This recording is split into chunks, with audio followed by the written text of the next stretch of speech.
Hey, let's do a voicemail. I agree. Voicemail sounds like a good idea. And hey, if you want to send us a voicemail, just call us. Give us your thoughts. 669-587-2847. That number again, 669-587-2847. We'd like to hear your thoughts, and we'd like to reply. Eduardo, you are go. Hi, my name is Ray. I am calling from the great state of North Kakalaki. There's a recurring character on the podcast, our late great president, or not so great president, Richard Nixon. He's probably one of the most common recurring characters. My question to Conan is, what is the humor in Richard Nixon for you? I would be fascinated to know. This is a very good question. You know, people always talk about when they were born, but really what's more significant is you have to add like 7 years to that, because that's when you really come of age. Do you know what I mean? Yeah, I do. So there's this, I'm born in 1963, and then there's a bunch of years there where they're just shoving ham into me, and I'm slowly growing, and my brothers are kicking me and slapping me, and I'm whatever. I'm in that sort of state of chaos. And then I kind of start to wake up and slowly realize things around 1968, 69. And the character who fascinates me is this guy, Richard Nixon, who, gets elected in 68. So just as I'm sort of coming into my awareness as a human being, Richard Nixon is someone you hear about every day. He's the president of the United States, but also he's this comedy figure who doesn't even seem real to me. My parents got these records, and these records were made by a guy named David Fry, who would make these whole albums, and he did a funny Richard Nixon impression, and he would play out all these scenarios. And I think there were 4 albums, and my parents had them all to get us to go to sleep at night, because my brothers and I were rambunctious, and we had 2 sisters too.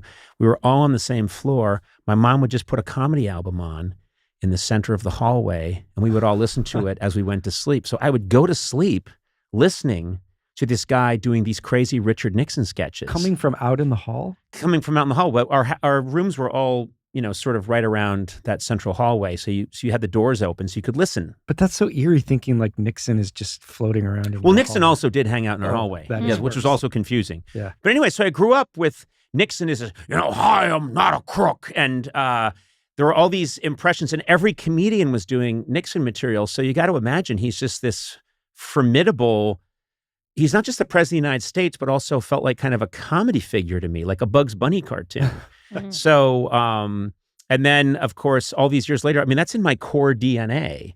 And then all these years later, we'll just be babbling, and suddenly Nixon just comes out to make an appearance. Yeah. And I have to credit this comedian, impressionist, David Fry, and also just President Nixon himself, who no one did a better Nixon impression than President Richard Milhouse Nixon. Yeah. So yeah, I do think that's just coming from me. That's coming. And also I think there are probably a lot of people. I remember when I worked at The Simpsons, there were these 2 writers, Oakley and Weinstein, very funny, talented writers. And I went into their office once, and they had grown up in the DC area, and they were a couple of years younger than me, but they had a giant, the way other people have posters of rock stars, they had posters of all the Watergate conspirators. Oh my God, that's amazing. Hanging up on their wall, and I'd go in and go, what? And they'd go like, oh yeah, no. And it was like flow charts of who was who, and it was almost like, who's your favorite of the burglars?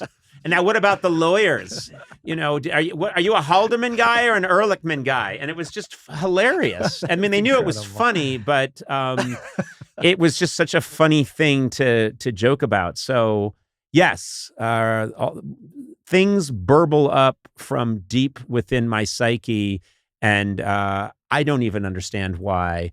But now that this person has called in, Ray, and brought it up, I'm remembering listening to these records and thinking, this is all seeped into my brain as I'm falling asleep every night. Yeah, it does seem like it takes like generational gaps, but you get these presidents that, because there was Reagan, Clinton impressions, and Bush, but they're okay.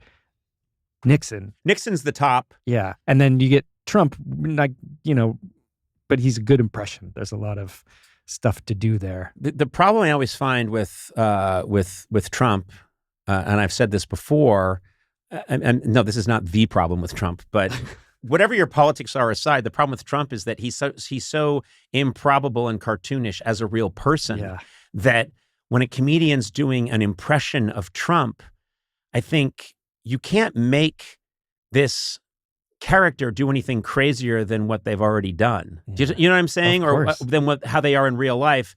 Whereas Nixon was this person that went to China and was this person who seemingly was in some ways, a very crafty and intelligent statesman. So then very stiff. And he really cared about keeping up appearances. And keeping up appearances, so that when you made him act crazy in a comedy album, it was very funny, as opposed to, Trump is such a fire hose blasting water that's just zipping all around. That's what he is in real life. Yeah. And when a comedian comes out and says, here's my impression of Trump, and does that, I think, I don't know. Okay, I'll just watch the real thing. I don't see how this is an improvement. Sona, do you have a Nixon impression? No. Would you like to? No, good. Couldn't you try? No. Come on, just say, I am not a crook. I'm not a crook. What? Oh, that's post-stroke Nixon. Let me just be here. Okay, I'll get your check for the podcast. Yeah, thank you.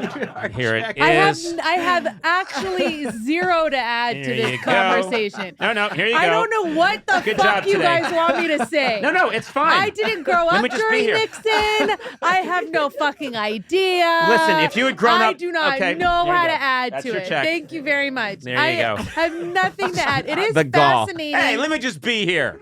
All right? Oh, and by the way... I think it's time for a raise. Yeah. I think it's a little something extra in my paycheck. Okay, well, do you mind if maybe you could just give us a little Nixon? Fuck you!